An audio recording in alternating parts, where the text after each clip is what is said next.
ರವಿಯವರೇ ನಮಸ್ಕಾರ. ನಮಸ್ಕಾರ.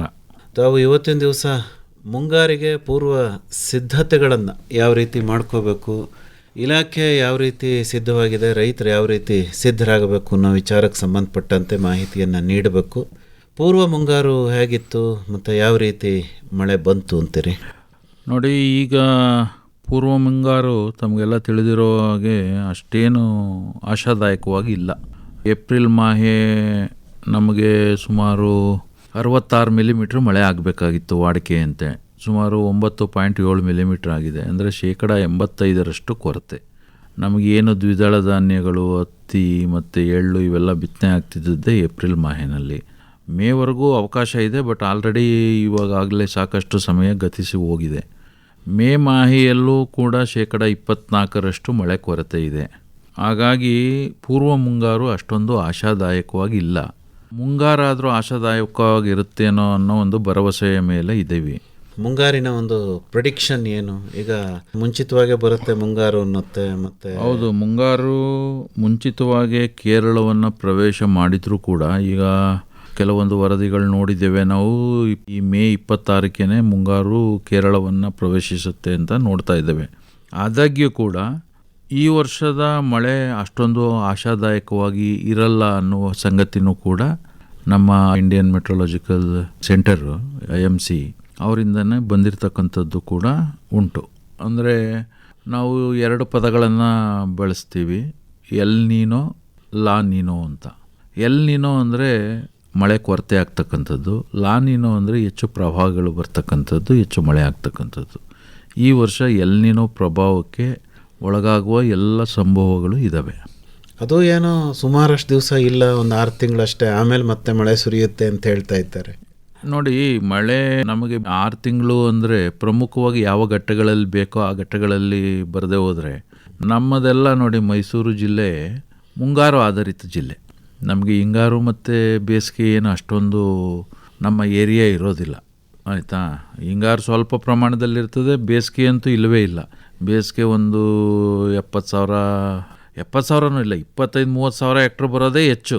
ಅದು ನೀರು ಡ್ಯಾಮ್ ತುಂಬಿ, ಅದರಲ್ಲೂ ಮೇಜರ್ ಭತ್ತ 12-13 ಸಾವಿರ ಹೆಕ್ಟ್ರ್ ಇರ್ತದೆ, ಅದು ಬರೋದೇ ಹೆಚ್ಚು. ಅಂದಾಗ ನಮ್ಮ ಒಂದು ಹೆಚ್ಚು ರೈತರು ಅವಲಂಬಿತವಾಗಿರ್ತಕ್ಕಂಥದ್ದು ಪೂರ್ವ ಮುಂಗಾರು ಮತ್ತು ಮುಂಗಾರು ಮೈಸೂರು ಜಿಲ್ಲೆಯಲ್ಲಿ. ಆ ಸಂದರ್ಭದಲ್ಲೇ ಮಳೆ ಕೊರತೆ ಆದಂಥ ಸಂದರ್ಭದಲ್ಲಿ ಸ್ವಲ್ಪ ಕಷ್ಟ ಆಗ್ತದೆ ಪರಿಸ್ಥಿತಿ ಅನ್ನುವಂಥದ್ದು ಸಂದರ್ಭ ಬಂದಿದೆ. ಬಟ್ ಆದಾಗ್ಯೂ ಕೂಡ ಅವ್ರು ಹೇಳ್ತಕ್ಕಂಥದ್ದು ಜೂನ್ ಮಾಹೆನಲ್ಲೂ ಸ್ವಲ್ಪ ಕೊರತೆ ಆಗ್ತದೆ, ಜುಲೈ ಮಾಹೆನಲ್ಲಿ ಮತ್ತೆ ಮಳೆ ಬೀಳ್ತದೆ, ಮತ್ತು ಸೆಪ್ಟೆಂಬರ್ನಲ್ಲಿ ಸ್ವಲ್ಪ ಕೊರತೆ ಆಗ್ತದೆ ಅನ್ನೋ ರೀತಿ ಪ್ರಿಡಿಕ್ಷನ್ಸ್ ಕೊಟ್ಟಿದ್ದಾರೆ. ಬಟ್ ಕೆಲವೊಮ್ಮೆ ಏನಾಗ್ತದೆ, ಪ್ರಿಡಿಕ್ಷನ್ಗಳನ್ನು ಮೀರಿ ಕೂಡ ಮಳೆ ಆಗುವ ಸಂದರ್ಭಗಳು ಇರ್ತವೆ. ಆ ರೀತಿಯ ಆಶಾಭಾವನೆಯಿಂದ ನಾವು ಇರಬೇಕಾಗಿದೆ. ಯಾಕೆಂದರೆ ಈಗ ಲಾಂಗ್ ಟರ್ಮ್ ಪ್ರಿಡಿಕ್ಷನ್ಸು ಒಂದೊಂದು ಸಲ ಆಕ್ಯುರಸಿ ಕಡಿಮೆ ಇರ್ತವೆ. ಬಟ್ ಆದರೂ ಬಹುತೇಕ ಪ್ರಿಡಿಕ್ಷನ್ಸ್ ಪ್ರಕಾರನೇ ಹೆಚ್ಚು ಕಡಿಮೆ ಇರ್ತದೆ. ನಿಮ್ಮ ಸಲಹೆ ಏನು ಸರ್ ಹಾಗಾದರೆ ರೈತರು ಈಗ ನೋಡಿ ಏನಾಗಿದೆ, ಪೂರ್ವ ಮುಂಗಾರಿನಲ್ಲೇ ತಗೊಂಡ್ರೆ ನಮ್ಮದು ಕಳೆದ ವರ್ಷ ಇದೇ ಅವಧಿಗೆ 1,01,000 ಹೆಕ್ಟೇರ್ನಲ್ಲಿ ಬಿತ್ತನೆ ಆಗಿತ್ತು. ಈ ವರ್ಷ ಕೇವಲ 64,000 ಹೆಕ್ಟರ್ ಆಗಿದೆ. ಅದರಲ್ಲಿ ಪ್ರಮುಖವಾಗಿ 38,000 ಟೊಬ್ಯಾಕೋನೇ ಇದೆ. ಹತ್ತಿ ಅಂತೂ ಗಣನೀಯವಾಗಿ ಕುಸಿತಿದೆ ಹತ್ತಿ ಬೆಳೆ. ಆಮೇಲೆ ಪಲ್ಸಸ್ಸು, ದ್ವಿದಳ ಧಾನ್ಯಗಳು ಅಂತ ಹೇಳ್ತೀವಿ, ಅಲಸಂದೆ, ಹೆಸರು, ಉದ್ದು, ಇವುಗಳದೆಲ್ಲ ಬಿತ್ತನೆ ಆಗುವಂಥದ್ದು ತುಂಬ ಕಡಿಮೆ ಆಗಿದೆ. ಹಾಗಾಗಿ ಮುಂಗಾರು ಏನು ನಮ್ಮದು ಪ್ರಮುಖವಾದಂಥ ಬೆಳೆಗಳು ಏನು ಭತ್ತ ಒಂದು 80,000 ಹೆಕ್ಟರ್, ಅದು ಡ್ಯಾಮ್ ತುಂಬಿದ್ರೆ ನೀರ ಮೇಲೆ ಅವಲಂಬಿತ ಆಗಿದೆ. 65,000-70,000 ಹೆಕ್ಟೇರ್ ಪ್ರದೇಶದಲ್ಲಿ ರಾಗಿ ಬಿತ್ತನೆ ಆಗುತ್ತೆ. ಆಮೇಲೆ ಇತ್ತೀಚೆಗೆ ಈ ಒಂದು ಹತ್ತಿಯನ್ನು ಮೀರಿ ಹೆಚ್ಚು ಪ್ರಚಲಿತವಾಗಿರ್ತಕ್ಕಂಥ ಬೆಳೆ ಅಂದರೆ ಮುಸ್ಕಿನ ಜೋಳ. ಅದು ಸುಮಾರು ಒಂದು 60,000-65,000 ಹೆಕ್ಟೇರ್ ಪ್ರದೇಶದಲ್ಲಿ ಬರ್ತಾಯಿದೆ ವರ್ಷ. ಈಗ ಮೊನ್ನೆ ರೀಸೆಂಟಾಗಿ ಕಳೆದ 2-3 ವರ್ಷದಿಂದ ಇನ್ಕ್ರೀಸ್ ಆಗ್ತಾಯಿದೆ. ನಮಗೆ ಕಾಟನ್ ತುಂಬ ಕಡಿಮೆ ಆಗಿದೆ. ಕಾಟನ್ನು ಏಪ್ರಿಲ್ನಲ್ಲಿ ಮಳೆ ಆಗದೆ ಹೋದರೆ ಏಪ್ರಿಲ್ ಮೇನಲ್ಲಿ ನಿಮಗೆ ಯಾರು ಬಿತ್ತನೆ ಮಾಡೋದಿಲ್ಲ.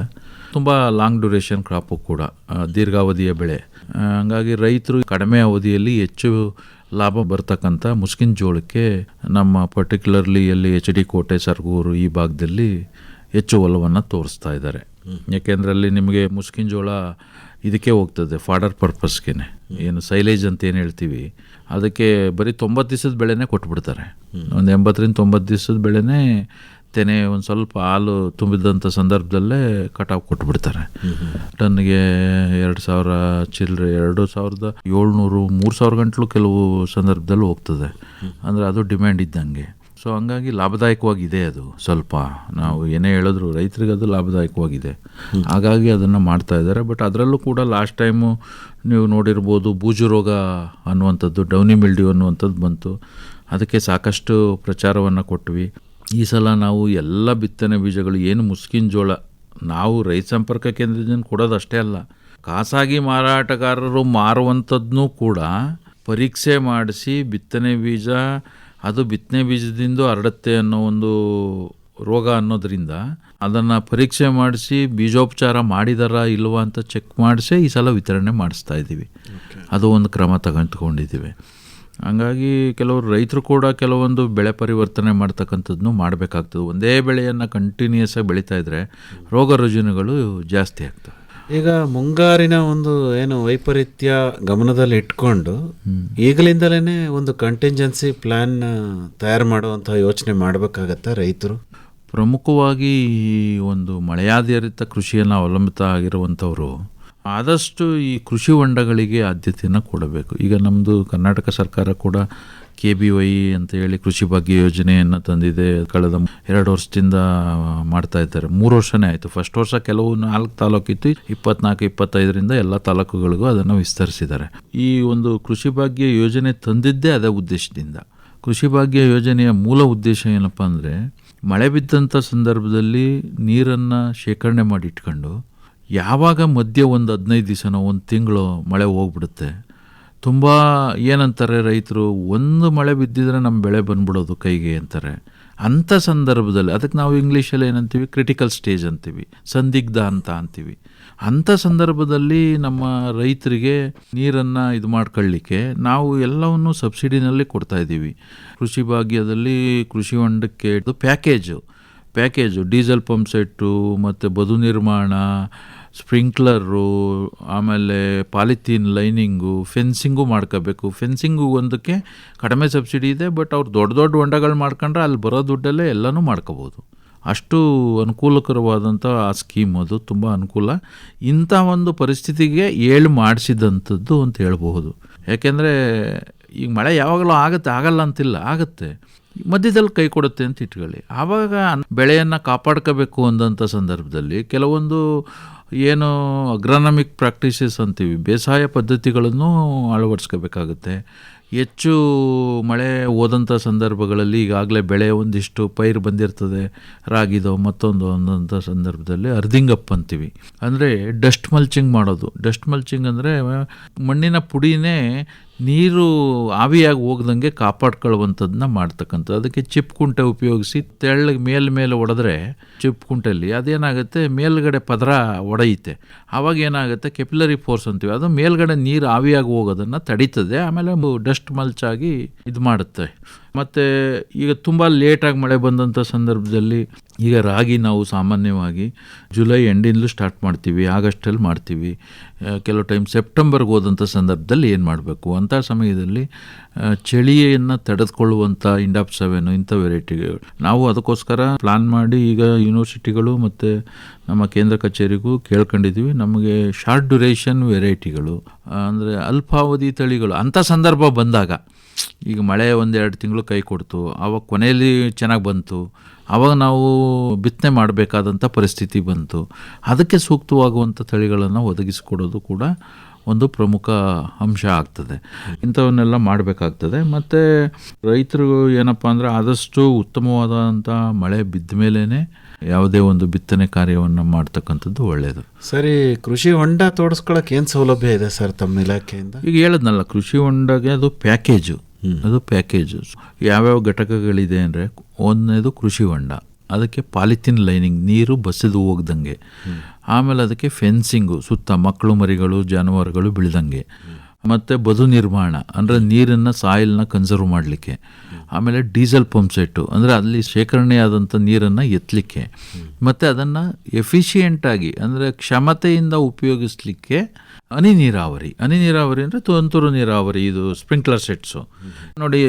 ಕೃಷಿ ಹೊಂಡಕ್ಕೆ 80% ಸಬ್ಸಿಡಿ, ಪಾಲಿಥೀನ್ ಲೈನಿಂಗಿಗೆ 70% ಸಬ್ಸಿಡಿ, ಆಮೇಲೆ ಡೀಸೆಲ್ ಪಂಪ್ ಸೆಟ್ಗೆ 80% ಸಬ್ಸಿಡಿ, ಆಮೇಲೆ ಫೆನ್ಸಿಂಗಿಗೆ ಮಾತ್ರ ಜನರಲ್ 40 ಇದೆ, ಇವ್ರಿಗೆ 50% ಇದೆ SC/STಗೆ.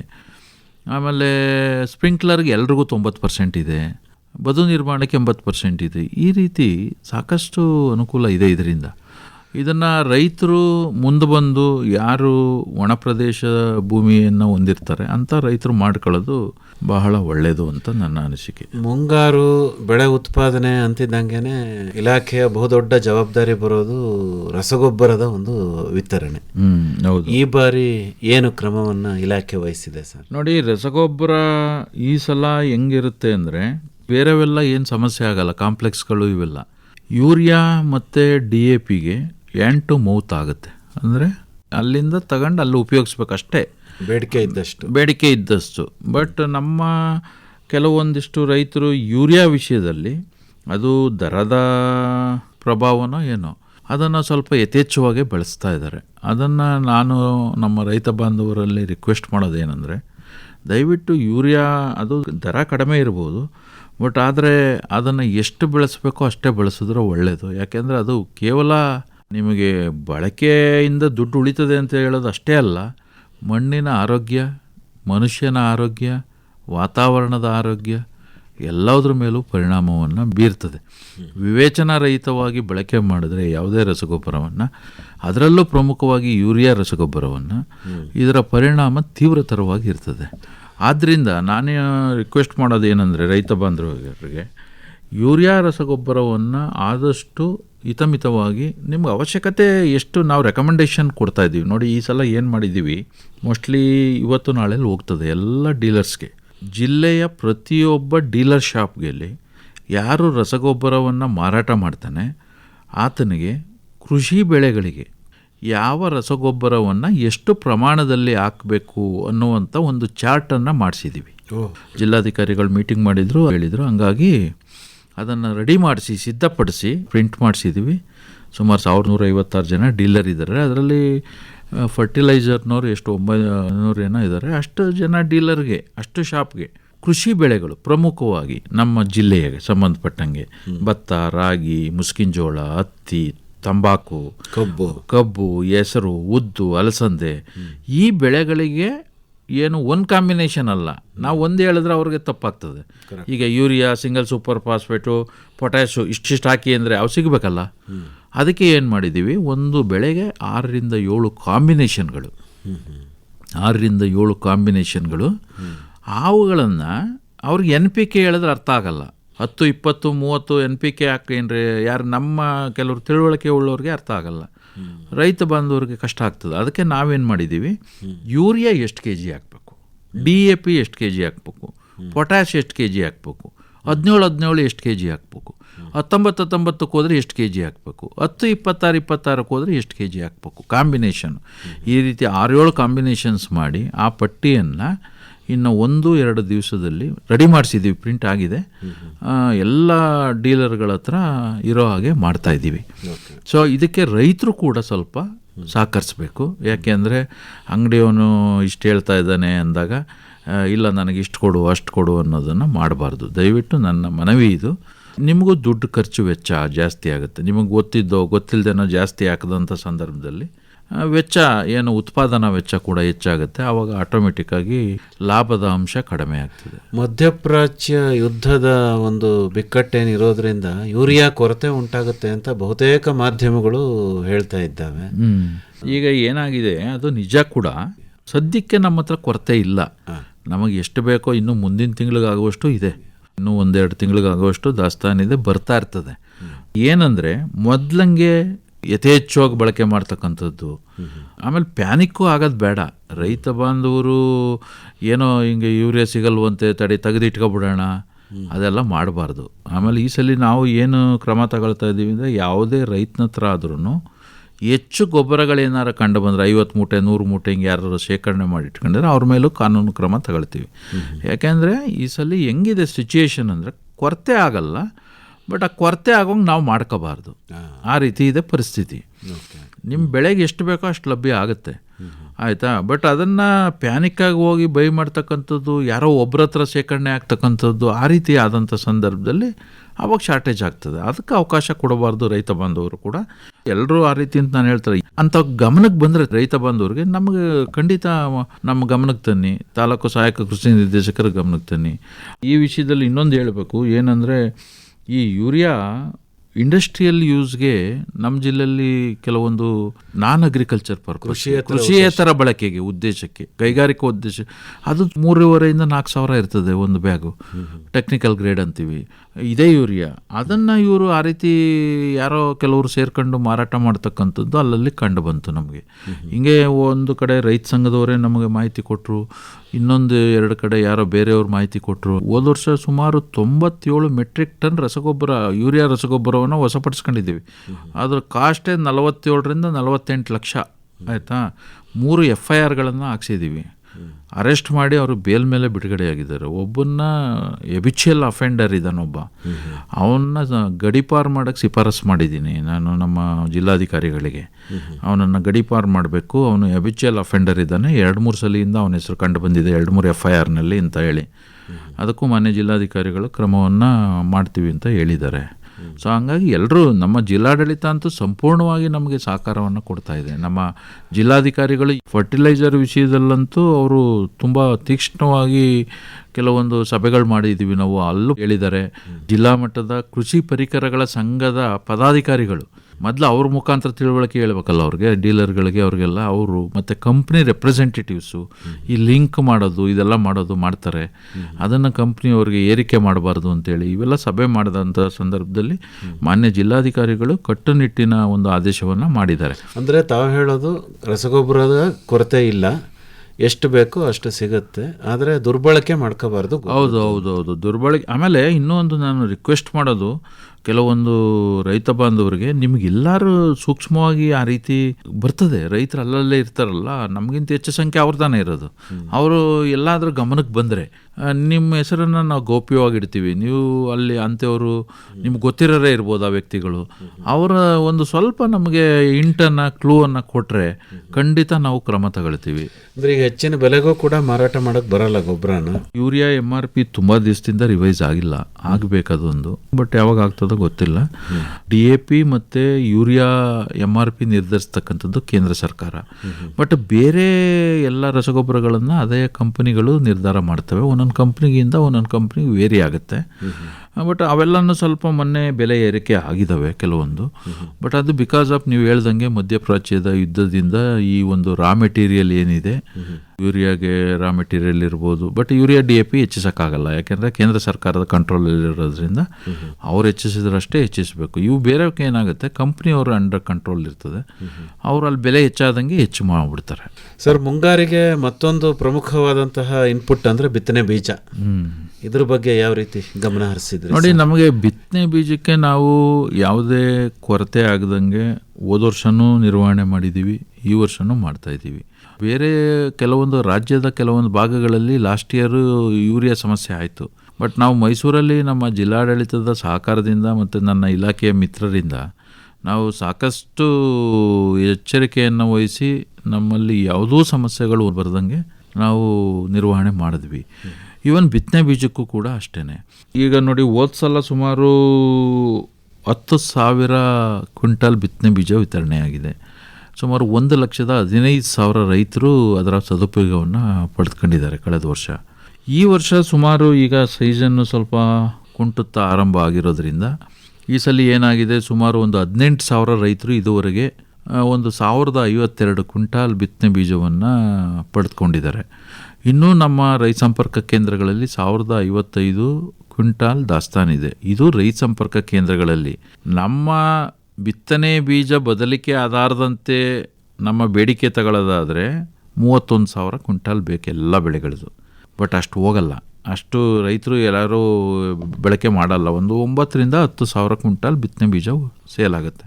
ನಮ್ಮ ಹತ್ರ ಈಗ ಸರಿಸುಮಾರು ಎಲ್ಲ ಕರ್ನಾಟಕ ರಾಜ್ಯ ಬೀಜ ನಿಗಮ ಇರ್ಬೋದು, ರಾಷ್ಟ್ರೀಯ ಬೀಜ ನಿಗಮ ಇರ್ಬೋದು, ಇವೆಲ್ಲ ಸಂಸ್ಥೆಗಳು, ಖಾಸಗಿ ಸಂಸ್ಥೆಗಳು ಎಲ್ಲ ಸೇರಿ ಸುಮಾರು 36,000 ಕ್ವಿಂಟಾಲ್ ಬಿತ್ತನೆ ಬೀಜ ಲಭ್ಯ ಇದೆ.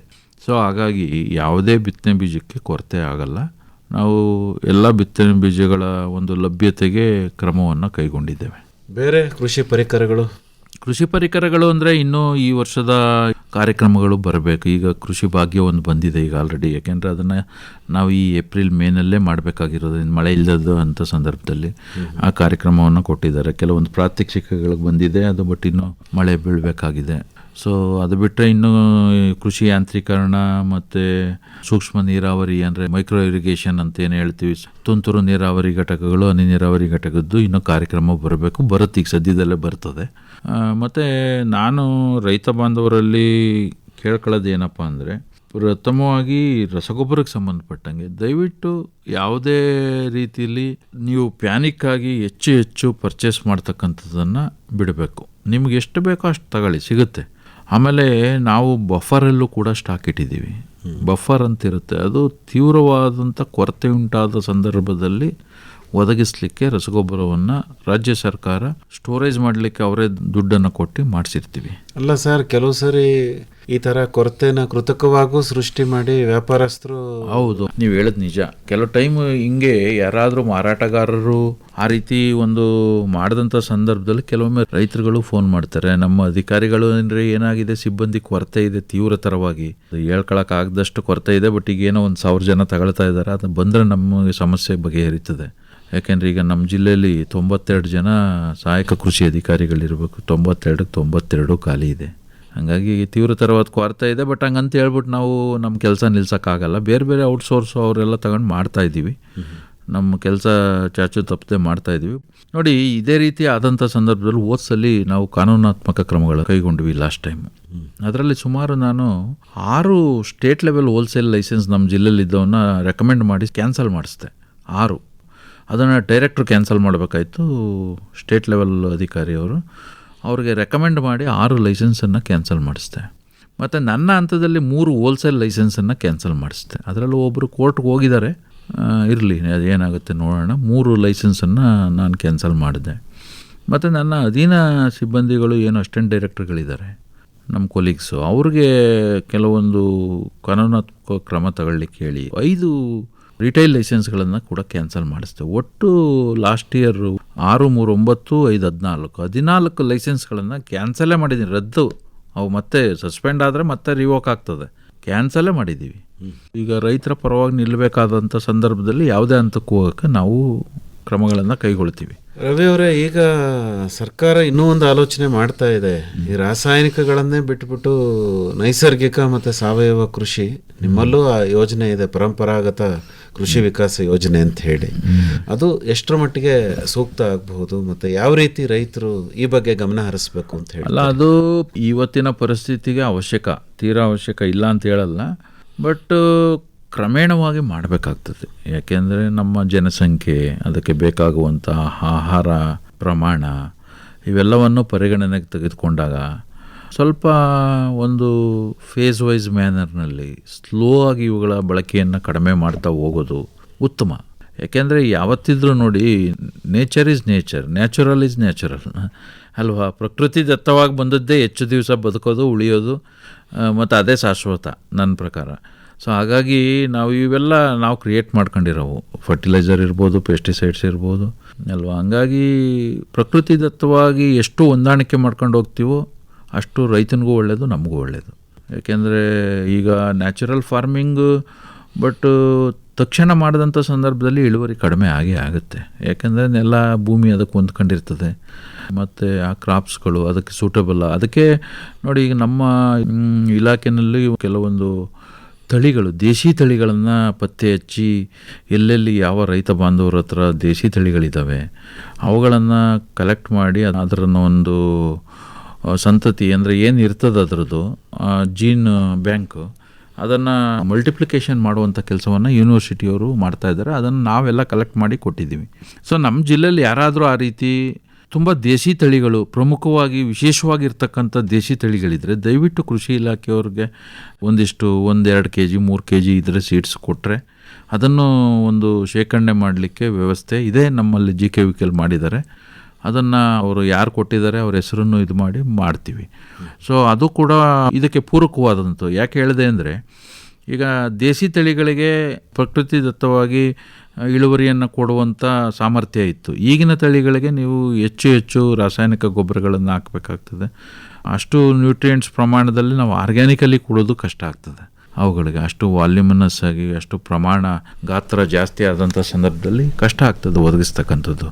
ಸೊ ಹಾಗಾಗಿ ದೇಸಿ ತಳಿಗಳನ್ನು ಹೆಚ್ಚು ಬಳಕೆ ಮಾಡೋದರಿಂದ ಅನುಕೂಲ ಆಗ್ತದೆ. ಅದರತ್ತ ಕೂಡ ಸರ್ಕಾರ ಗಮನ ನೀಡ್ತಾ ಇದೆ. ಸರ್, ನಿಮ್ಮ ಇಲಾಖೆಯ ಒಂದು ಚಟುವಟಿಕೆ ಗ್ರಾಮೀಣ ಹಂತದಲ್ಲಿ ತೆರೆದುಕೊಳ್ಳೋದು ರೈತ ಸಂಪರ್ಕ ಕೇಂದ್ರದ ಮೂಲಕನೇ.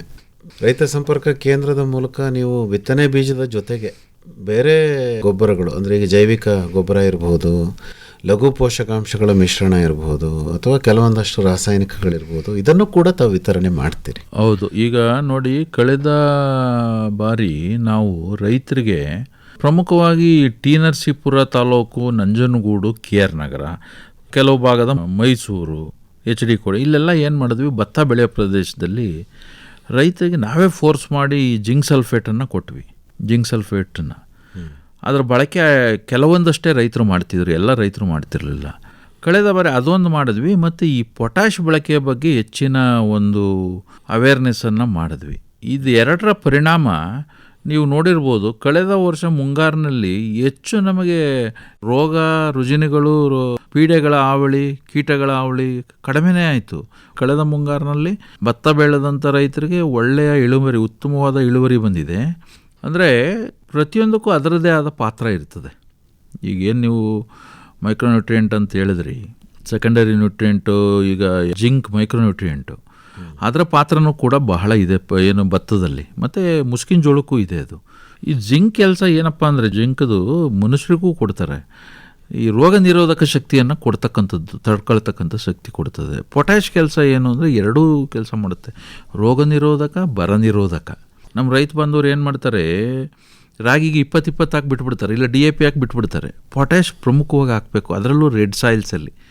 ಈ ಕಪ್ಪು ಮಣ್ಣಲ್ಲಿ ಪೊಟ್ಯಾಷ್ ಹಾಕ್ದೇ ನಡೀತದೆ, ನಮ್ಮ ಕೆಂಪು ಮಣ್ಣಲ್ಲಿ ಪೊಟ್ಯಾಷ್ ಹಾಕಲೇಬೇಕು. ಒಳ್ಳೇದಾಯ್ತು ನೀವು ನೆನಪಿಸಿದ್ದು. ಈಗ ನಮ್ಮದು ಈ ಸಲ ಮಳೆ ಕೊರತೆ ಆಗ್ತದೆ, ಬಿಲೋ ನಾರ್ಮಲ್ ಇದೆ ಈ ವರ್ಷ ಅಂತ ಹೇಳ್ತಾ ಇದ್ದಾರೆ. ಅದನ್ನು ಗಮನದಲ್ಲಿ ಇಟ್ಕೊಂಡಾಗ ನಾವು ಈ ಪೊಟ್ಯಾಷ್ ಬಳಕೆಯನ್ನು ಮಾಡ್ತಕ್ಕಂಥದ್ದು ತುಂಬ ಒಳ್ಳೆಯದು. ಅಥವಾ ಪೊಟ್ಯಾಷ್ ಉಳ್ಳ ಕಾಂಪ್ಲೆಕ್ಸನ್ನು ಬಳಕೆ ಮಾಡ್ತಕ್ಕಂಥದ್ದು. ಯಾಕೆ ಅಂದರೆ ಅದು ರೋಗ ನಿರೋಧಕ ಶಕ್ತಿಯನ್ನು ಕೊಡ್ತದೆ, ಬರ ನಿರೋಧಕ ಶಕ್ತಿಯನ್ನು ಕೊಡ್ತದೆ. ಒಂದು ವಾರ 15 ದಿವಸ ಮಳೆ ಇಲ್ಲದೇ ಇದ್ದರೂ ತಡ್ಕೊಳ್ಳೋ ಶಕ್ತಿ ಕೊಡ್ತದೆ ಬೆಳೆಗೆ, ಯಾವುದು ಈ ಪೊಟ್ಯಾಷು. ಸೊ ಹಂಗಾಗಿ ರೈತರು ಅದನ್ನು ಬಳಕೆ ಮಾಡೋದು ಒಳ್ಳೆಯದು. ಆಮೇಲೆ ನಾವು ಈಗ ಸುಮಾರು ರೈತರು, ಕೆಲವರು ಅಡಕೆ, ತೆಂಗು, ಇವಕ್ಕೆಲ್ಲ ಬೋರ್ಯಾನನ್ನು ಉಪಯೋಗಿಸಿದ್ದಾರೆ. ಬೋರ್ಯಾಕ್ಸ್ ಕೊಟ್ಟಿದ್ದೀವಿ ನಾವು ನಮ್ಮ ರೈತ ಸಂಪರ್ಕ ಕೇಂದ್ರಗಳಿಂದ. ಬೋರ್ಯಾಕ್ಸ್ ಸಾಕಷ್ಟು ಪ್ರಮಾಣದಲ್ಲಿ ಉಪಯೋಗಿಸಿದ್ದಾರೆ. ಮತ್ತು ಮೈಕ್ರೋನ್ಯೂಟ್ರಿಯೆಂಟ್ ಲಿಕ್ವಿಡ್ಗಳನ್ನು ಕೊಟ್ಟಿದ್ದೀವಿ, ಕೆಲವು ತರಕಾರಿಗಳಿಗೆ ಸ್ಪ್ರೇ ಮಾಡ್ಕೊಂಡಿದ್ದಾರೆ. ಜಿಂಕ್ ಸಲ್ಫೇಟ್ ಆಗಲೇ ಹೇಳ್ದಂಗೆ ಜಿಂಕ್ ಸಲ್ಫೇಟ್ ಕೊಟ್ಟಿದ್ದೀವಿ.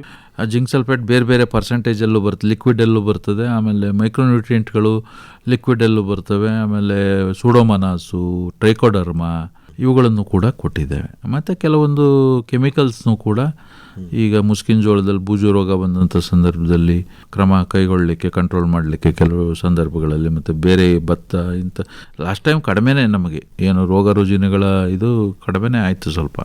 ಅಷ್ಟೊಂದು ಕೀಟನಾಶಕಗಳ ಬೇಡಿಕೆ ಬರಲಿಲ್ಲ. ಒಳ್ಳೆಯದೇ ಅದು ಬೆಳವಣಿಗೆ. ಹಂಗಾಗಿ ನಾವು ಪೀಡನಾಶಕಗಳನ್ನು ಕೂಡ ರೈತ ಸಂಪರ್ಕ ಕೇಂದ್ರಗಳಲ್ಲಿ ಕೊಡ್ತೀವಿ. ಇದು ಕೂಡ ಲಭ್ಯ ಇದೆ. ಕೃಷಿ ಯಂತ್ರೋಪಕರಣಗಳು ಮತ್ತು ಹನಿ ನೀರಾವರಿ ಅದೆಲ್ಲ ಸಬ್ಸಿಡಿ ಅದು ಅಷ್ಟೇ ಇದೆ. 50% ಜನರಲ್ಗೆ, 90% SC STಗೆ, ಮತ್ತು ಸ್ಪ್ರಿಂಕ್ಲರು ಇರ್ರೆಸ್ಪೆಕ್ಟಿವ್ ಆಫ್ ಕ್ಯಾಟಗರಿ, ಅಂದರೆ ಜನರಲ್ ಇರ್ಬೋದು, SCP ಇರ್ಬೋದು, TSP ಇರ್ಬೋದು, ಎಲ್ರಿಗೂ 90% ಸಹಾಯಧನದಲ್ಲಿ ಲಭ್ಯತೆ ಇದೆ. ಮತ್ತು ಈಗ ರೈತ ಬಾಂಧವರು ಏನಂದರೆ, ನಾನು ರಿಕ್ವೆಸ್ಟ್ ಮಾಡೋದು, ಒಂದು ಕೆಮಿಕಲ್ ಸ್ಪ್ರೇ ಆಗಲಿ, ಒಂದು ರಸಗೊಬ್ಬರ ಆಗಲಿ, ಬಳಕೆಯನ್ನು ಸ್ವಲ್ಪ ಆಲೋಚನೆ ಮಾಡಿ ಮಾಡ್ತಕ್ಕಂಥದ್ದು ಒಳ್ಳೆಯದು. ಯಾಕೆಂದರೆ ಅಲ್ಟಿಮೇಟ್ಲಿ ಕೊನೆಗೆ ಯಾರ್ದು ಮಣ್ಣು, ನಮ್ಮದೇ ಅಲ್ವೇ. ನಮ್ಮ ಜಮೀನೇ ಹಾಳಾಗೋದು ಫಸ್ಟು. ನಾವು ಹಾಕೋದು ನಮ್ಮ ಜಮೀನಿಗೆ ಹಾಕ್ತೀವಿ, ಸ್ಪ್ರೇ ಮಾಡೋದು ನಮ್ಮ ಜಮೀನು ಮಾಡ್ತೀವಿ, ನಮ್ಮ ಜಮೀನಲ್ಲಿರೋ ಬೆಳೆಗೆ. ಅದಕ್ಕೋಸ್ಕರ ವಿವೇಚನಾ ಸಹಿತವಾಗಿ ಬಳಕೆ ಮಾಡ್ತಕ್ಕಂಥದ್ದು ಒಳ್ಳೆಯದು. ಅದು ಕೀಟನಾಶಕ ಇರ್ಬೋದು, ಅಥವಾ ಕಳೆನಾಶಕ ಇರ್ಬೋದು, ರಸಗೊಬ್ಬರಗಳಿರ್ಬೋದು, ಪರ್ಟಿಕ್ಯುಲರ್ಲಿ ಯೂರಿಯಾ ನಾವು ಅಂದ್ಕೊಂಡಷ್ಟು ಅದು ಸುಲಭದ ಮಾತಲ್ಲ. ಅದರ ಪರಿಣಾಮಗಳು ಭಾಳಷ್ಟಿದ್ದಾವೆ. ನಮಗೆ ಏನು ಅನಿಸುತ್ತೆ, ಹಾಕಿದ ತಕ್ಷಣ ಗ್ರೀನ್ ಆಗುತ್ತೆ, ತುಂಬ ರಿಸಲ್ಟ್ ಬಂದ್ಬಿಡುತ್ತೆ ಫಾಸ್ಟಾಗಿ, ಬೇಗ ಬೆಳೆಗೆ ಒಳ್ಳೆಯದು ಅಷ್ಟೇ ಮನಸ್ಸಲ್ಲಿರುತ್ತೆ. ಬಟ್ ಅದರ ದುಷ್ಪರಿಣಾಮಗಳು ಸಾಕಷ್ಟಿದ್ದಾವೆ. ಜಲಮೂಲಗಳಿಗೆ ಸೇರ್ಕೊಳ್ತದೆ. ಜಲಮೂಲಗಳಿಗೆ ಸೇರ್ಕೊಂಡಂಥ ಸಂದರ್ಭದಲ್ಲಿ ನೀರನ್ನು ಕಲುಷಿತಗೊಳ್ತದೆ. ಆಮೇಲೆ green house gases, ammonia release ಆಗ್ತದೆ, ಆಮೇಲೆ ನೈಟ್ರಸ್ ಆಕ್ಸೈಡ್ ರಿಲೀಸ್ ಆಗ್ತದೆ. ಎಲ್ಲ ಗ್ಲೋಬಲ್ ವಾರ್ಮಿಂಗಿಗೂ ಗ್ರೀನ್ ಹೌಸ್ ಗ್ಯಾಸಸ್ಗಳು ರಿಲೀಸ್ ಆದಂಥ ಸಂದರ್ಭದಲ್ಲಿ ವೈಪರೀತ್ಯಗಳಿಗೆ, ಏನು ಹವಾಮಾನದಲ್ಲಿ ಉಷ್ಣತೆಯನ್ನು ಹೆಚ್ಚಿಸ್ಲಿಕ್ಕೂ ಕಾರಣ ಆಗುತ್ತೆ. ಮತ್ತು ಸಾಕಷ್ಟು ಮನುಷ್ಯನ ಆರೋಗ್ಯದ ಮೇಲೂ ಕೂಡ ಪರಿಣಾಮವನ್ನು ಬೀರ್ತದೆ. ಮತ್ತು ನಮ್ಮ ಮಣ್ಣಿನ ಒಂದು ಸತ್ವವು ಹಾಳಾಗ್ತದೆ. ಮತ್ತು ಮಣ್ಣಿನಲ್ಲಿರ್ತಕ್ಕಂಥ ಸೂಕ್ಷ್ಮ ಜೀವಾಣುಗಳು ಕೂಡ ಹೋಗ್ತವೆ. ಹಾಗಾಗಿ ಸಾಕಷ್ಟು ಸಮಸ್ಯೆಗಳಿದ್ದಾವೆ ಅದರಿಂದ. ಬಟ್ ನಮ್ಮ ರೈತ ಬಾಂಧವರು ಉಪಯೋಗಿಸಬೇಕು. ಎಷ್ಟು ಬೇಕೋ ಅದಕ್ಕೆ ಎಷ್ಟು ಶಿಫಾರಸು ಮಾಡಿದ್ದೀವೋ ಅಷ್ಟನ್ನೇ ಉಪಯೋಗಿಸಿ ಅಂತ ನನ್ನ ಮನವಿ. ಅಂತಿಮವಾಗಿ ಇಲಾಖೆ ಪರವಾಗಿ ಮುಂಗಾರಿಗೆ ತಮ್ಮ ಸಲಹೆ ಏನು ಸರ್ ರೈತರಿಗೆ? ಮುಂಗಾರು ಈಗ ಅವರು ಏನು ಬಿಲೋ ನಾರ್ಮಲ್ ಅಂತ ಹೇಳಿದ್ದಾರೆ, ನಾರ್ಮಲ್ಗಿಂತ ಕಡಿಮೆ ಆಗುತ್ತೆ ಅಂತ. ಇದು ನಮ್ಮ ಜಿಲ್ಲೆಗೆ ಅಥವಾ ರಾಜ್ಯಕ್ಕಷ್ಟೇ ಸೀಮಿತ ಅಲ್ಲ, ಇಡೀ ರಾಷ್ಟ್ರಕ್ಕೆ ಹೇಳಿದ್ದಾರೆ. ಇಡೀ ರಾಷ್ಟ್ರದಲ್ಲೇ ನಮ್ಮ ಈ ವರ್ಷದ ಮುಂಗಾರು ವಾಡಿಕೆಗಿಂತ ಕಡಿಮೆ ಇರ್ತದೆ ಅನ್ನುವಂಥ ಒಂದು ಹೇಳಿದ್ದಾರೆ. ಹಾಗಾಗಿ ಅದಕ್ಕೇನು ಪ್ಯಾನಿಕ್ ಆಗೋದೇನು ಬೇಕಾಗಿಲ್ಲ ನಮ್ಮ ರೈತ ಬಂದವರು.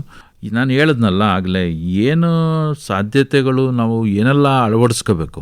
ಈಗ ಉದಾಹರಣೆಗೆ ಕೃಷಿ ಹೊಂಡ ಹೇಳಿದೆ, ಏನೆಲ್ಲ ಸಾಧ್ಯತೆಗಳಿದೆ. ಈಗ ಆಯ್ತು, ಯಾವಾಗಲೂ ಒಂದು 4 ದಿವಸ ಚೆನ್ನಾಗಿ ಮಳೆ ಬಿದ್ದು ಬಿಡ್ತಪ್ಪ, ಅದರೆಲ್ಲ ನೀರು ಶೇಖರಣೆ ಆದರೆ ಒಂದು ದೊಡ್ಡ ಹೊಂಡ ಮಾಡ್ಕೊಳ್ಳಿ. ಜಾಗ ಇದ್ದರೆ 2 ಎಕರೆ ಇದ್ದರೆ 21 ಮೀಟ್ರದು 3 ಮೀಟ್ರ್ ಆಳ ಅಂಥದ್ದು ಒಂದು ಮಾಡ್ಕೊಂಡ್ರೆ ನಿಮಗೆ 2 ಎಕರೆಗೆ 2 ಟೈಮ್ ನೀರು ಹಾಯಿಸ್ಬೋದು, ಅಂದರೆ ಸ್ಪ್ರಿಂಕ್ಲರ್ ಮುಖಾಂತರ.